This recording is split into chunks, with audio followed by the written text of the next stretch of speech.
जामा मस्जिद के सर्वे में क्यों और कैसे हुआ बवाल, किसकी गोली से गई 3 मुस्लिम नौजवानों की जान।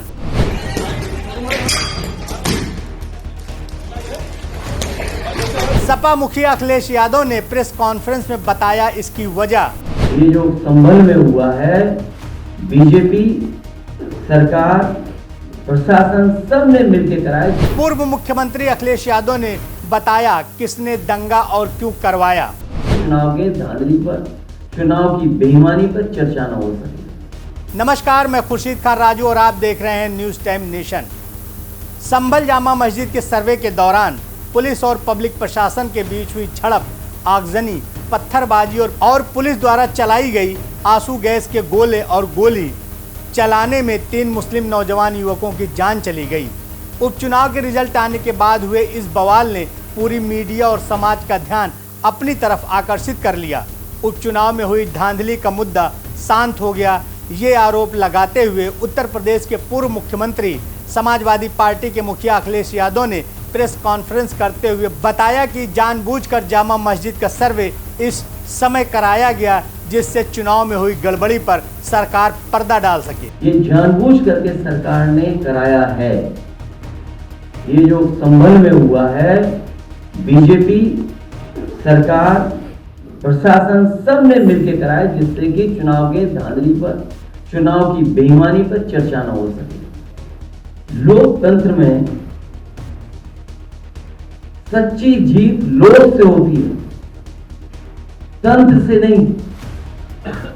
लेकिन ये नया लोकतंत्र जो बनाया भारतीय जनता पार्टी ने, उसमें लोगों को वोट नहीं डालने दे रहे हैं, अपने तंत्र को आगे कर दे रहे हैं।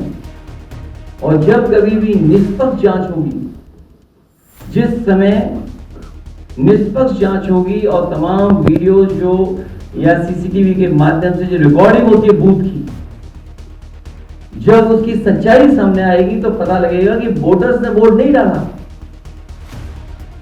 वहां के कौन वोटर बन गए ये भी किसी को नहीं पता।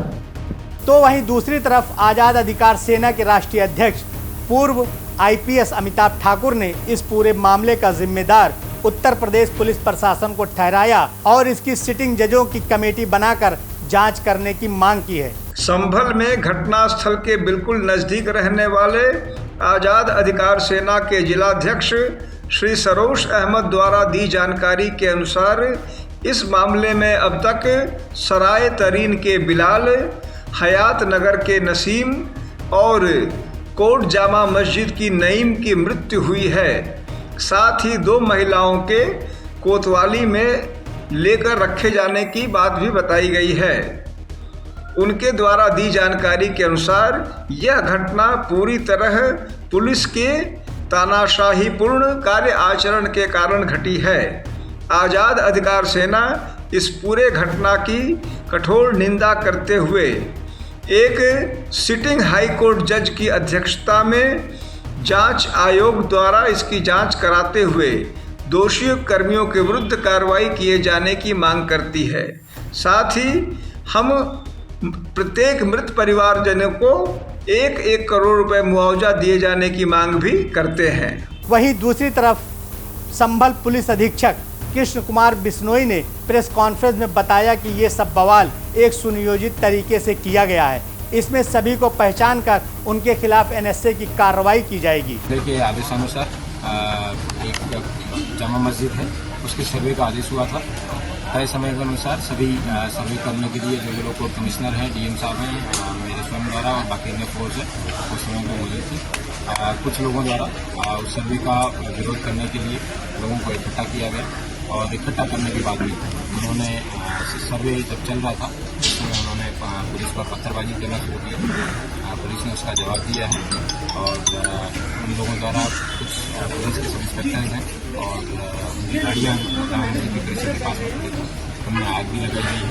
उसकी वजह से कुछ प्रॉपर्टी है उसको हानि भी हुई है।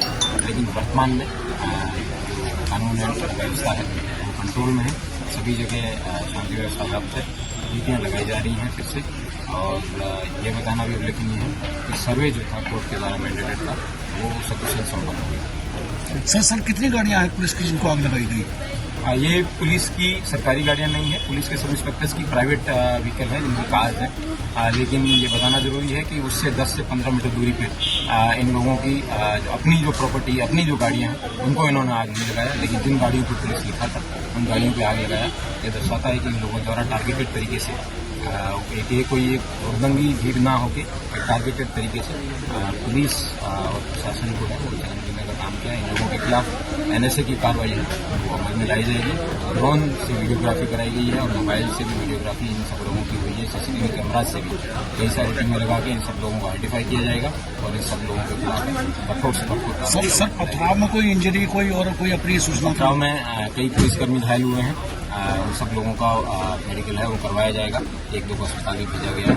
अभी स्टॉक टेकिंग है वो दिया जाएगा, उसके बाद मार्शल को कराया जाएगा। सर हालात सामान्य हो गए? हालात सामान्य हिरासत इस दौरान रिलीज किया गया था, उन लोगों को हिरासत में लिया गया और उन लोगों के पास से कई आपत्तिजनक इस तरीके की चीजें भी मिली जिससे पुलिसकर्मी और हताहत हो सकते थे। और जो आगे की जो भी सूचना होगी मैं आपको क्या अपील करना चाहेंगे जनता से संबंधित? जनता से यही अपील है कि जो भी व्यक्ति संबल का कानून व्यवस्था को हाथ में लेने का प्रयास करेगा कठोर से कठोर कार्रवाई उसके खिलाफ अमल में लाई जाएगी। ये लोगों के उकसाने पे या फिर किसी मोटिव से पुलिस और इस तरीके के प्रशासन पर अगर कोई अटैक करेगा तो उसको बख्शा नहीं जाएगा। आपको हमारी खबर कैसी लगी कमेंट सेक्शन में ज़रूर बताएं। हमारी खबर को आप यूट्यूब पर देख रहे हैं तो वीडियो को लाइक और चैनल को सब्सक्राइब करें। फेसबुक, इंस्टाग्राम और एक्स के ज़रिए हमसे जुड़े हैं तो हमारे पेज को लाइक, फॉलो और शेयर करना बिल्कुल न भूलें। नमस्कार। सब्सक्राइब करें आपका अपना चैनल न्यूज़ टाइम नेशन और हर खबर सबसे पहले पाने के लिए बेल आइकॉन जरूर दबाएं। और हाँ, खबरें पसंद आ जाएं तो लाइक और शेयर करना ना भूलें।